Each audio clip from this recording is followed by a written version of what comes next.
श्री संत बेतरा अशोक देश के जाने माने ज्योतिषियों में हैं। बड़ी बड़ी भविष्यवाणी करते रहते हैं। नरेंद्र मोदी को लेकर तो बहुत ही करते हैं।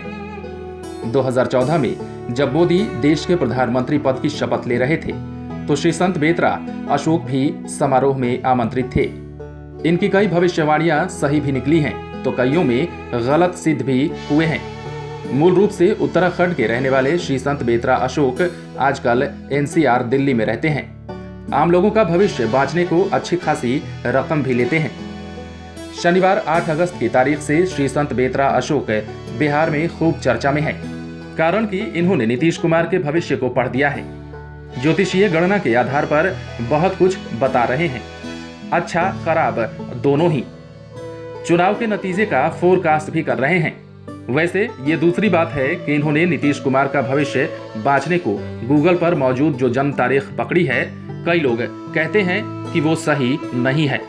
वैसे सच ये भी है कि गूगल पर दर्ज जन्म तारीख के आधार पर ही नीतीश कुमार को हैप्पी बर्थडे की शुभकामना सबों से मिलती है।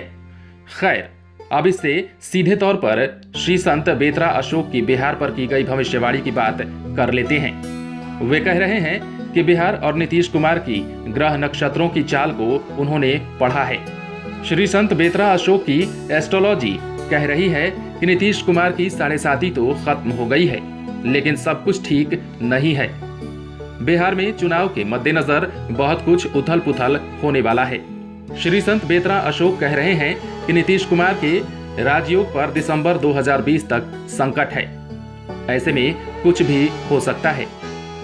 वे कह रहे हैं कि कोरोना और बाढ़ को लेकर बिहार की स्थिति ठीक नहीं है, फिर चुनाव भी है। ऐसे में यदि चुनाव निश्चित समय पर होते हैं तो बहुत कुछ होने वाला है। चुनाव 5 से 6 चरणों में नियत समय पर होते हैं तो नीतीश कुमार को झटका लग सकता है, परिणाम उनके खिलाफ जा सकते हैं। लेकिन इसके साथ ही एस्ट्रोलॉजर श्री संत बेतरा अशोक कह रहे हैं कि अप्रैल 2021 से नीतीश कुमार का राजयोग फिर से शुरू हो जाता है। ऐसे में चुनाव में देरी होती है तो नीतीश कुमार की किस्मत में फिर से राजयोग आ सकता है।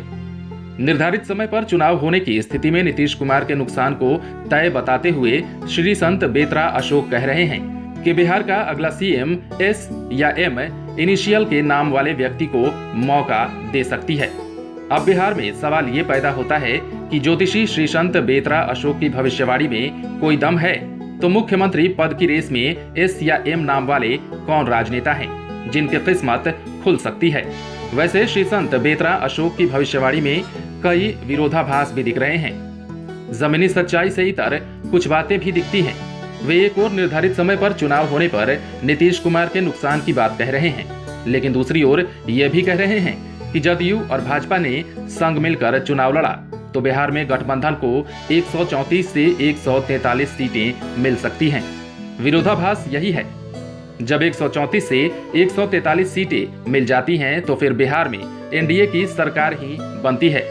नोट करने की बात यह है कि एस्ट्रोलॉजर श्री संत बेतरा अशोक गठबंधन में लोजपा की चर्चा करते कहीं नहीं दिख रहे हैं। श्री संत बेतरा की भविष्यवाणी में दूसरी महत्वपूर्ण बात यह है कि वे बिहार चुनाव में भी नरेंद्र मोदी के नाम को बड़ा देख रहे हैं।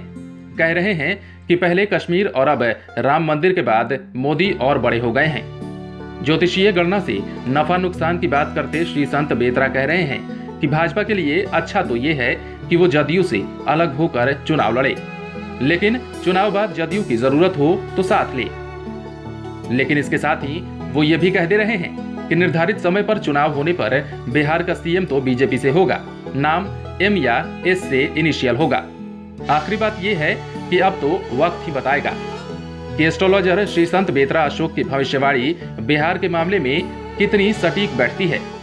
लेकिन अभी तो बिहार में उनकी भविष्यवाणी को लेकर खूब चर्चा शुरू हो चुकी है।